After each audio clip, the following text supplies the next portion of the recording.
Welcome back to this exciting edition of Between Two FARS. This is the episode you have all been waiting for.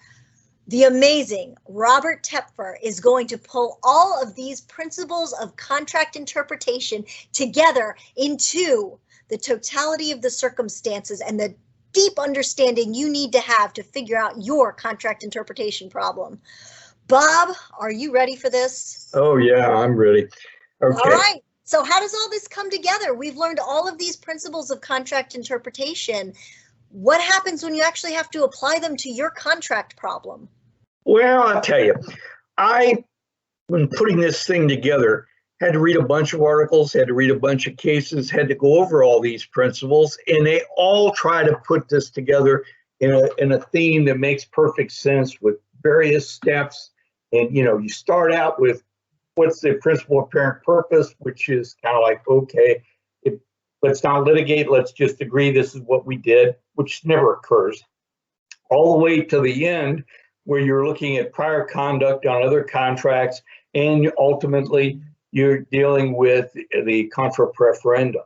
You're dealing with patent ambiguities.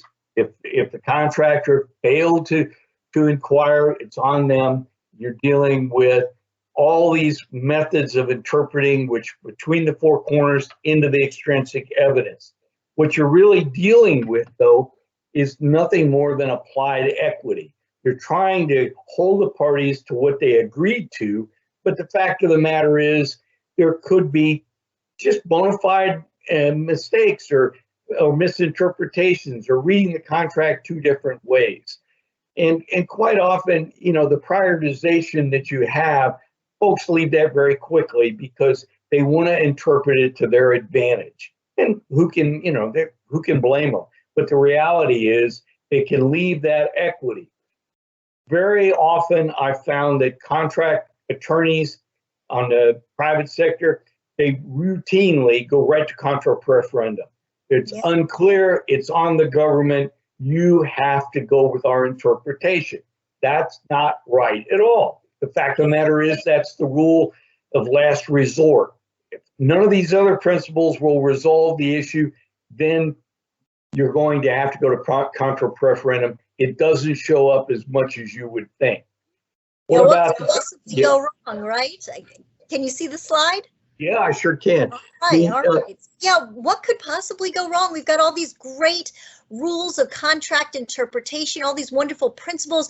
There are different scholars that even rank them in order of how you take step by step to figure out which contract principle you use for the interpretation of your issue. I mean, this just sounds so orderly. What could possibly go wrong? Well, what goes wrong is people have different interests and they grab the principles that work to their advantage.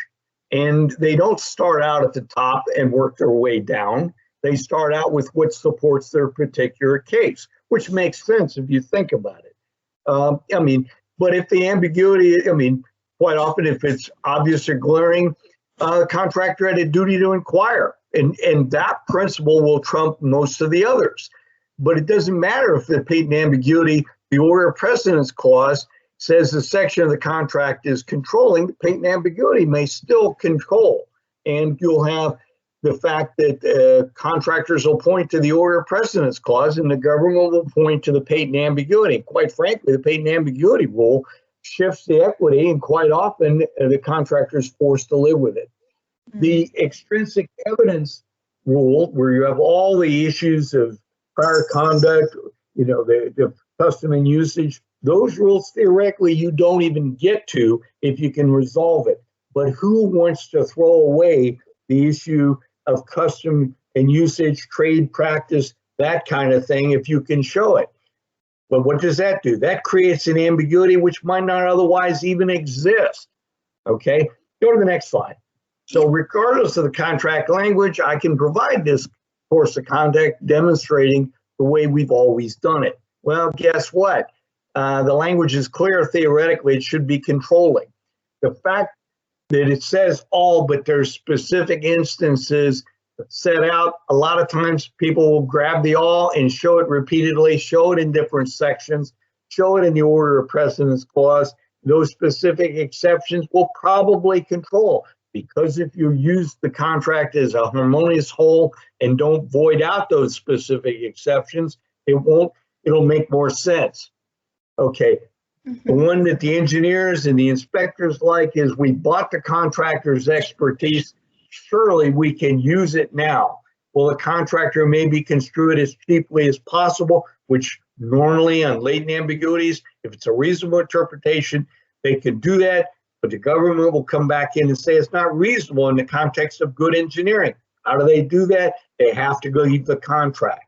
The problem you have is that these are principles of equity.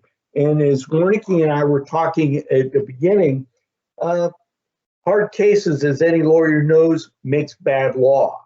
So you may have a firm rule, we're not going to accept extrinsic evidence until you can show in an engineering context that those custom and usage of trade practices have to be used, or you end up with a very shoddy product. Then all of a sudden extrinsic evidence is brought in. Arguments can be made that it was patently ambiguous, because if you're an engineer, you should have known that, you should have had a duty to inquire. I always tell folks, take as many of these principles as you can, try to prove to the mutual meaning of, intent of the parties, the meaning of the minds, and try to show the equity associated with it. If you have several principles, you're in a much better position than if you have one principle. Hey, look at the order of precedence clause. Hey, contra preferendum. You're probably going to have a problem because several principles, or the totality of the circumstances and all the facts when brought together, are going to show that what you interpreted it to be was reasonable, and reasonable will control the day.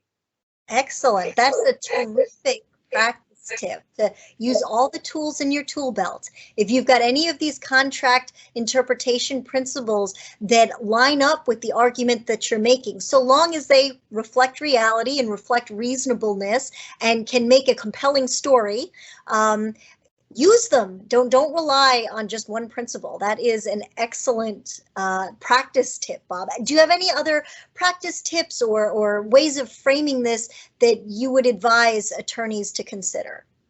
Well, one of the things, once you get in the area of extrinsic evidence, be certain if you have anything that relates to negotiations, any discussions, if any engineers were participating in that where they clearly demonstrate at a lower level on the paper what they thought was the standard and the other party knew. Remember, if they knew what you were thinking and you have evidence of it, that will control the day as well. And guess what? That's an equitable principle that judges will really be upset about, that you knew the way the other party was thinking, and yet now here you sit arguing otherwise.